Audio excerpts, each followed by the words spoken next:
We can feel the difference between the two. Now the tongue on the hard palate is what produces the L sound that you've just done. If we put the tongue further back into the soft palate, you'd produce a noise that's pretty unfamiliar in the English language, but you'd be very familiar with if you speak some of the Indian languages. That's ra, ra, ra, ra. You hear that in the Indian languages, you don't hear it particularly in the English language, or many others for that matter.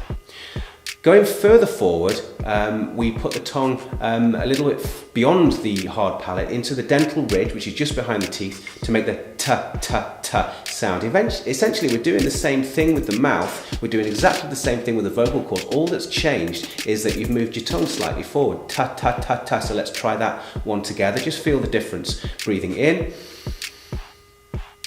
Ta ta ta ta ta ta ta ta ta ta ta ta ta ta ta ta ta ta ta.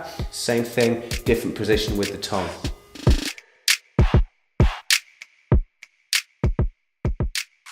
So these are the basic shapes of language. It's just simple movements like this that make up all of the sounds that we produce. We've not covered all of them by any means, but these are some of them. The other thing that you might want to think about is what we call voiced and unvoiced. Let's try this, for example. We've done la and ta. Let's try ba, ba, ba. So it's the lips together, exploding apart with a vocal noise, ba. Try it together, breathing in. Ba, ba, ba, ba, ba, ba, ba, ba, ba, ba, ba, ba, ba, ba, ba, ba.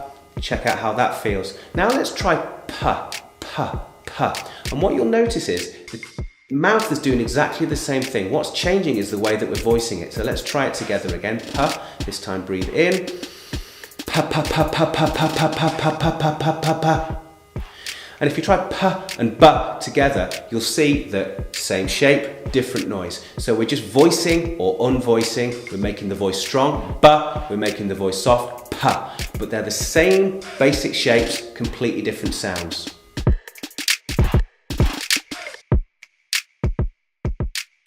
So these are the basic shapes of language. It's just simple movements like this that make up all of the sounds that we produce.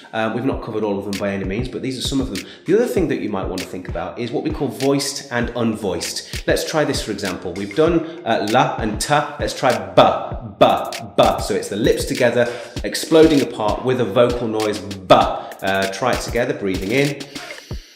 Ba, ba, ba, ba, ba, ba, ba, ba, ba, ba, ba, ba, ba, ba, ba, ba. Check out how that feels. Now let's try pa, pa, pa. And what you'll notice is the mouth is doing exactly the same thing. What's changing is the way that we're voicing it. So let's try it together again. Pa, this time breathe in. Pa, pa, pa, pa, pa, pa, pa, pa, pa, pa, pa, pa, pa, pa. And if you try pa and ba together, you'll see that same shape, different noise. So we're just voicing or unvoicing. We're making the voice strong. Ba, we're making the voice soft. Pa. But they're the same basic shapes, completely different sounds.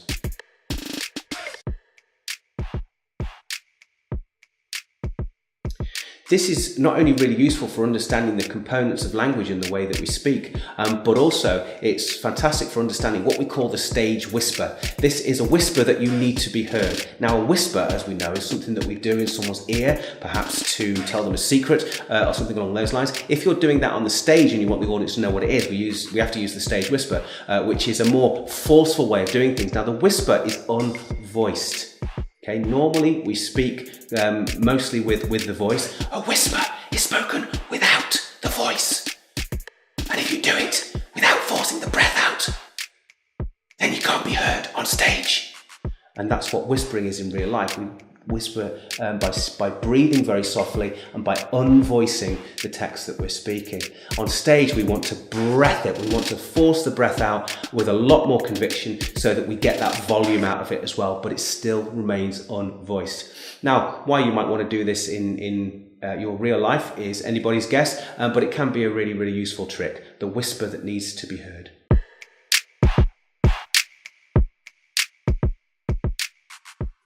Breathing is also important for what we call projection. So at the other end of the scale, we've got the idea that we want to project our voice outwards. So how can we become louder without shouting? And one of the ways that we can do that is with the breath. So this time it's about forcing out the breath, perhaps not forcing out, but bringing out the breath a little more strongly with the support of the voice this time. So the projection becomes your normal voice, but spoken slightly louder.